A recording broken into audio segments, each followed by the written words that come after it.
আপনি এসপি যিনি আবির আছেন, উনি প্রথম থেকে আমি যখন বলছি আমি জুলাই অভ্যুত্থান একদম সম্মুখ সাহিত্যে ছিলাম, 15 তারিখ ঢাবি থেকে মাইর খাইছি, উনি প্রথম থেকে আমার বলতেছে জুলাই অভ্যুত্থান করছে তো কি হয়েছে, এরকম একটা আইনো জুলাই অভ্যুত্থান করলে আমাকে কোনো ব্ল্যাঙ্ক চেক দেওয়া যাবে না, আমি ভুল করলে ডেফিনেটলি আমি ভুল।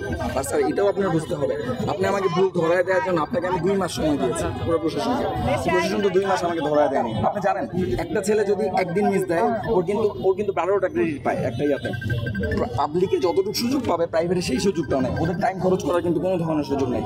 সেটা হচ্ছে এই জুলাই পরবর্তী অবস্থা আজকে যেভাবে মারা হয়েছে কাউকে এভাবে মারা হয়, এবং এটা আমাদের জন্য খুবই দুঃখজনক। আমরা আসলে বুঝছেন এমন হয়ে যায় জুলাইয়ের পরে বিচার দেওয়ার তো কেউ নাই, আল্লাহর কাছে বিচার দেবে। সো আপনাদেরকেও বিচার দিব না, এটা যেটা করছেন আরও করলে আরও করতে পারেন, আমার কোনো সমস্যা নেই। অ্যান্ড আমি নিতে পারবো, আল্লাহ তোর সূর্য শক্তি দিয়েছে, মাইন্ড নিতে পারবো। জাস্ট খালি গুলি করলে মাথায় করেন এটা বলি আমি সবসময়। আর ফ্যাক্ট হচ্ছে স্যার যেটা আজকে হলো এটা স্যার আসলে আগে আপনাদের সাথে আমাদের সমঝোতা, তারপরে তো প্রক্টোরিয়াল টিম পরের গল্প। আমার কথা শুনেন,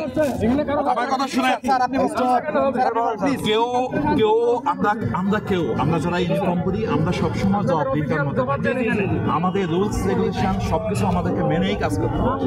যদি কোথাও কোনো ল্যাপস হয়ে থাকে সেটা ব্যবস্থা নেওয়ার জন্য আমাদেরকে একটা সময় দিতে হবে।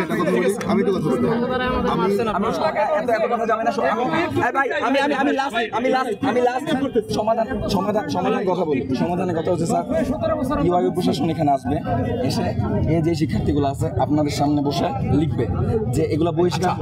রাস্তার মধ্যে কি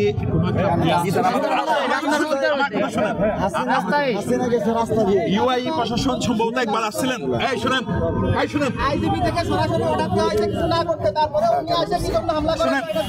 শুনেন আমাকে কমিশনার স্যার পাঠিয়েছেন এইটুকু আগে আমাদের কমিশনার স্যারের সম্পর্কে আপনাদের সবার ধারণা খুবই ভালো ধারণা আছে, খুবই ভালো। এই জন্য আজকে অবাক আমাকে পাঠিয়েছে, আজকে আমরা অবাক আমাকে স্যার পাঠিয়েছে।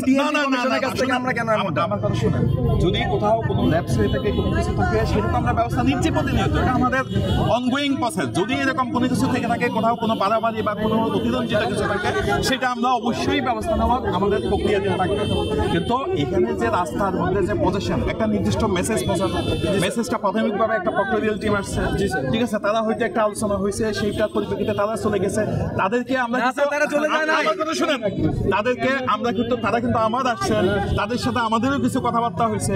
এখন যদি আপনাদের থেকে 2-4 জনের একটা প্রতিনিধি বসে যদি আলাপ করেন তাহলে কিন্তু সমস্যাটা সমাধান, আমরা মনে করি সমস্যাটা সমাধান হয়ে যাবে।